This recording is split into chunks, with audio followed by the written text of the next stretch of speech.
Hi hello नमस्कार, मी सुषमा आपल्या चॅनलवरती तुमचे सगळ्यांचे अगदी मनापासून स्वागत करते।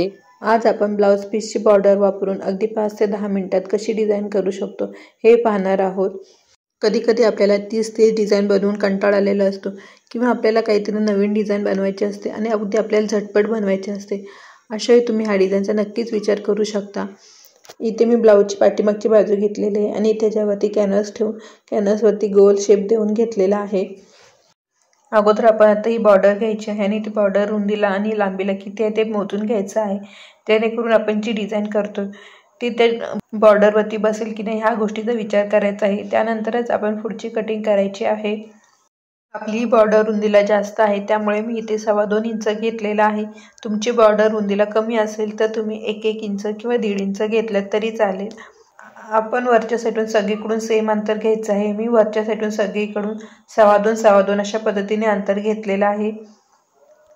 आता आपण खालच्या साईडला सर्कलच्या इथे सरळ लाईन मारून घेणार आहोत, म्हणजे चौकोन करणार आहोत। इथे आपलं अंतर 2.25 इंचापेक्षा जास्त आलेलं आहे आणि अगदी खालच्या बॉटम साईडला आपण 2.25 इंचच घेतलेला आहे। आता आपण जो शेप दिलेला आहे तो कैचीच्या मदतीने कट करून घ्यायचा आहे। अगोदर आपण बाहेरचा शेप कट करून घेणार आहोत, नंतर आतमधील सर्कल कट करून घेणार आहोत। हे बघा, अशा पद्धतीने कॅनव्हासवरती आपली कटिंग तयार आहे। आता आपण हा कॅनव्हास बॉर्डरवरती ठेवायचा आहे। मी पुन्हा एकदा खात्री करून घेतलेली आहे की आपली बॉर्डर जास्त आहे ना, म्हणजे नंतर आपल्याला कटिंग केल्यानंतर काही प्रॉब्लेम यायला नको। खात्री करून झाल्यानंतर बॉर्डरवरती कॅनव्हासपेक्षा अर्धा इंच खाली सोडून कटिंग करून घेतलेले आहे। सेम याच पद्धतीने दुसऱ्या साईडलाही कटिंग करून घेतलेले आहे। शिल्लक राहिलेले काठ पॅच म्हणून आपण मध्ये वापरायचे आहेत। त्या पॅचचे गोल्डन पट्ट्या मला नको होत्या म्हणून मी त्या कट करून फक्त मधला भागच घेतलेला आहे। तुमचे काठ छोटे असतील तर तुम्ही ते गोल्डन पट्टी तुम्हाला पाहिजे असेल तर तुम्ही घेतली तरी चालेल। आता आपण दोन्ही बॉर्डरच्या मध्ये हा छोटासा पॅच लावून घेणार आहोत। पॅच लावून झाल्यानंतर साईडला जे काही एक्स्ट्रा कापड असेल ते कैचीने कट करून घ्यायचं आहे।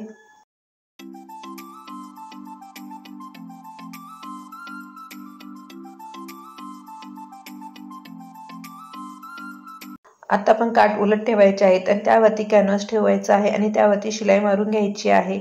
अशा पद्धतीने आपण शिलाई मारून घेतलेले आहे। शिलाई मारून झाल्यानंतर गळ्याच्या आतील कापड व बाहेरून एक दाब अंतर सोडून बाहेरचेही कापड आपण कट करून घेणार आहोत। आता आपलं बाहेरचेही कापड कट करून झालेलं आहे। आता आपण बाहेरची पट्टी आहे ती फोल्ड करून घ्यायची आहे।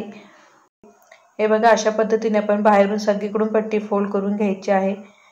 पट्टी फोल्ड करून झाल्यानंतर आपला पॅच अशा पद्धतीने दिसेल। आता आपण पाठीमागच्या बाजूवरती हा पॅच जोडायचा आहे। यासाठी मी पाठीमागची बाजू घेऊन तिचा सेंटर व्यवस्थित करून घेतलेला आहे आणि आता त्यावरती आपण हे तयार केलेला पॅच ठेवायचा आहे आणि मी डायरेक्ट कटिंग करणार आहे। तुम्हाला जर डायरेक्ट कटिंग करायला भीती वाटत असेल किंवा जमत नसेल किंवा तुमची प्रॅक्टिस नसेल तर तुम्ही जसं आपण डिझाईनचा ब्लाउज करताना कॅनव्हास जोडतो आणि नंतर आतला गळा कटिंग करतो तशा पद्धतीने केलं तरी चालेल। मला सवय आहे त्यामुळे मी डायरेक्ट गळा कटिंग केलेला आहे। अशा पद्धतीने केल्यामुळे आपलं काम पटकन होतं। फक्त अशा पद्धतीने करताना आपला मुंडा बरोबर आहे की नाही ह्याची काळजी घ्यायची आहे, नाहीतर मग आपला एक मुंडा कमी आणि एक मुंडा जास्त असा होऊ शकतो। आता आपण पाठीमागची बाजू उलट ठेवायची आहे आणि त्यावरती तयार केलेला पॅच सुद्धा उलट ठेवायचा आहे आणि शिलाई मारून घ्यायची आहे।